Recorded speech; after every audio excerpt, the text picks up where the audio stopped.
성도님들을 사랑하고 축복합니다. 1월 15일 목요일 함께 보실 생명의 산 말씀은 마태복음 2장 13절에서 23절 말씀입니다. 하나님 말씀 읽도록 하겠습니다.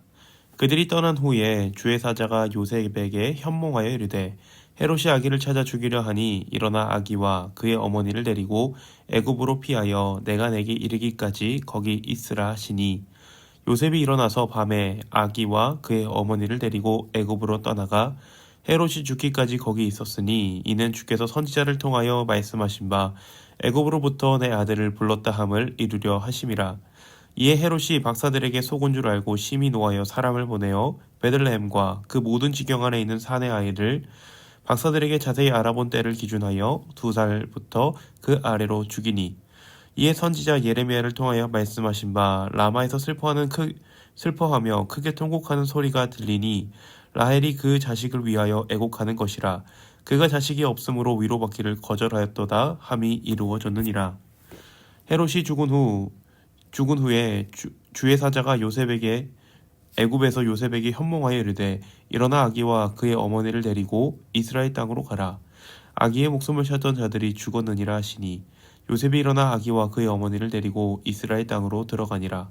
그러나 아켈라오가 그의 아버지 헤롯을 이어 유대의 임금됨을 듣고 거기로 가기를 무서워하더니 꿈의 지시함을 받아 갈릴리 지방으로 떠나가 나사렛이란 동네에 가서 사니 이는 선지자로 말씀에 나사렛 사람이라 칭하리라 하심을 이루려 함이로라. 아멘. 성경은 진리입니다.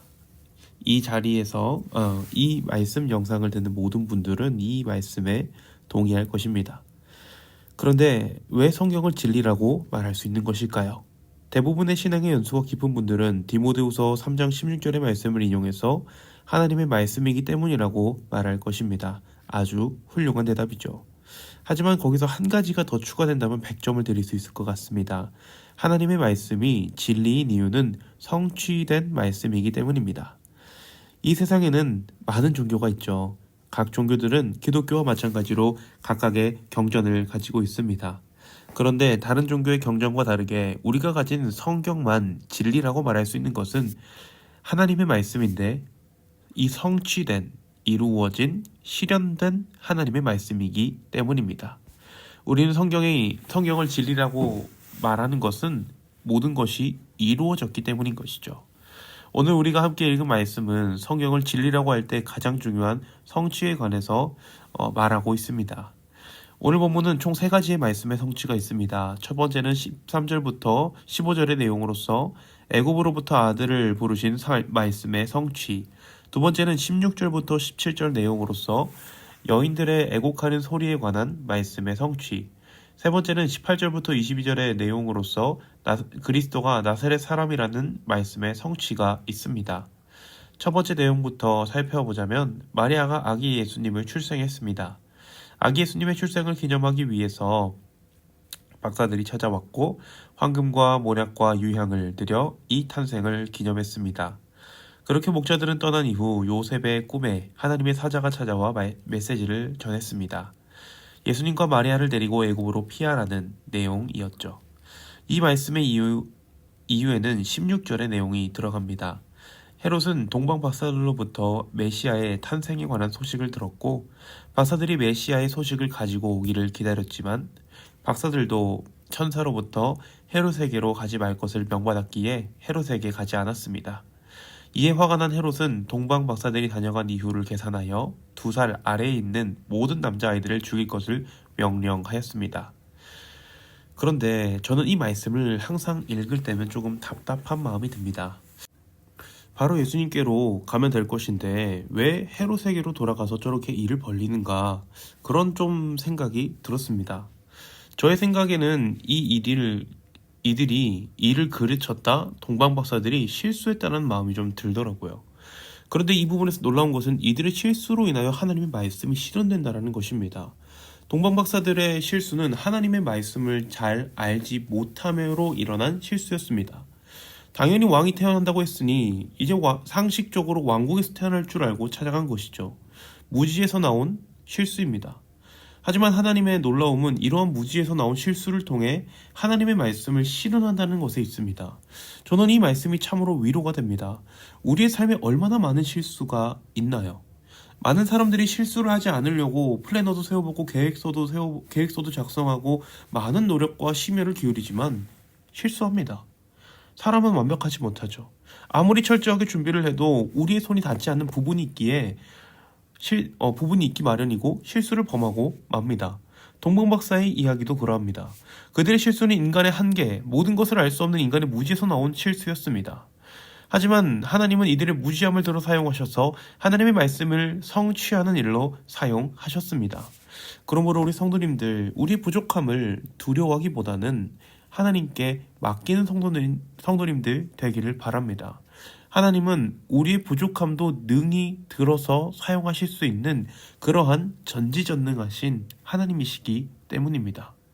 두 번째 내용은 헤롯 왕의 잔인한 명령을 담고 있습니다. 앞서 언급한 것처럼 헤롯 왕은 동방 박사들이 이제 더 이상 돌아오지 않는다는 것을 알았고 자신의 자리를 위협하는 왕을 없애고자 잔인한 명령을 내립니다. 박사들이 방문한 날짜를 기준으로 2살 아래 모든 아이들을 죽이라 명령합니다. 이 잔인한 명령으로 인하여 베들레헴은 여인들의 곡소리가 가득하게 됩니다. 그렇게 또 하나의 하나님의 말씀이 성취되었습니다. 이 잔인한 말씀을 통해서 우리는 무엇을 볼 수 있을까요? 하나님께서 지금도 세상을 통치한다는 사실을 보게 됩니다. 헤롯 왕은 하나님을 경외하지 않는 사람입니다. 그는 분봉왕이며 자신의 왕위를 지키는 것 외에는 어떠한 것에도 관심이 없습니다. 그렇게 이러한 잔인한 명령을 내리는 것이죠. 하나님을 섬기지 않는 사람이지만 하나님은 그도 움직이셔서 선지자를 통해 하신 말씀을 성취하십니다. 오늘날 기독교인들의 수가 더욱더 적어지고 있습니다. 이제는 더 이상 초등학교나 학교에 가보면 교회를 한 번도 가보지 않은 아이들의 수가 더 많습니다.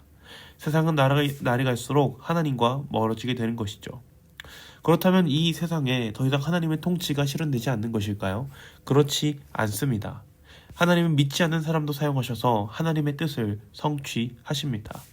결국 하나님은 헤롯의 잔인성을 이용하셔서 예수님을 애굽으로 보내는 말씀의 성취와 여인들이 통곡하게 되는 말씀을 성취하셨습니다. 그런 하나님 지금도 여전히 우리의 삶에 역사하시고 우리를 향한 하나님의 뜻을 이루고 계신 것이죠. 마지막 세 번째는 나사렛 예수로 자라나게 하시는 내용입니다. 이처럼 어떻게든 자신의 왕위를 지키기 위해 안달복달했던 헤롯은 결국에는 죽고 말았습니다. 이제는 베들레헴이 안전할 것처럼 보이지만 아직 헤롯의 아들 아켈레오가 여전히 왕위에 있어서 돌아가기를 두려워합니다. 그래서 하나님은 요셉을 나사렛으로 보내십니다. 그런데 하나님께서는 그냥 말씀을 이루기 위해 너 나사렛으로 가렴이라고 말할 수 있는데 굳이 요셉의 두려움에 대해서는 언급하지 않아도 되는데 언급을 합니다. 이는 그의 두려움도 사용하신 하나님을 나타나게 합니다. 결과적으로 오늘 말씀 전반에서 보이는 것은 무엇인가요? 사람을 통해서 역사하시는 하나님이지만 그 사람의 모습은 어떠한가요? 실수하는 동방박사, 잔인한 헤롯, 두려워하는 요셉의 모습까지 모두가 하나같이 인간의 불완전함을 보여줍니다.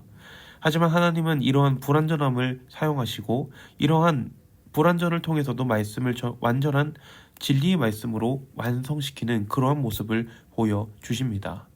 저는 이 말씀을 생각하면서 늘 그런 말을 최대한 피해요. 자신을 믿으라는 말을 피합니다. 여기서 말하는 것은 저 말고 자기 자신을 믿으라는 그 말을 최대한 저는 피합니다. 물론 자존감이 너무나도 낮으신 분들한테는 사용하기는 합니다만 제가 이 말을 피하는 이유는 자기 자신을 믿는 것만큼 두려움에 빠지기 쉬운 말이 없기 때문입니다. 사람은 완전하지 못하죠. 실수하고 죄성을 가지고 있으며 두려워합니다. 그러한 사람을 신뢰하는 것은 두려움의 길로 가는 것입니다. 대신 저는 이렇게 권면합니다. 너의 가장 가까이서 함께 하시는 하나님을 믿으라고 말이죠. 우리의 죄성도 실수도 때로는 부족한 모습도 두려움도 사용하시고 그 두려움을 통해서도 능히 하나님의 말씀을 성취하실 수 있는 능력의 하나님을 의지하라고 말이죠. 바라기는 우리 성도님들 오늘의 삶 속에서도 우리를 인도하신 하나님과 동행하시며 그 하나님을 신뢰하시는 성도님들 되기를 간절히 소망합니다. 기도하겠습니다. 사랑과 은혜가 충만하신 하나님 은혜를 감사합니다. 오늘도 우리의 삶에 역사하시고 함께하시고 우리를 인도하신 하나님, 그 하나님을 의지하며 살기를 바랍니다. 주님, 우리의 삶에 함께하여 주시고 우리의 부족한 면도 들어 사용하시며 우리를 완전한 길로 인도하여 주시옵소서. 감사를 드리며 우리 주 예수님의 이름으로 기도합니다. 아멘.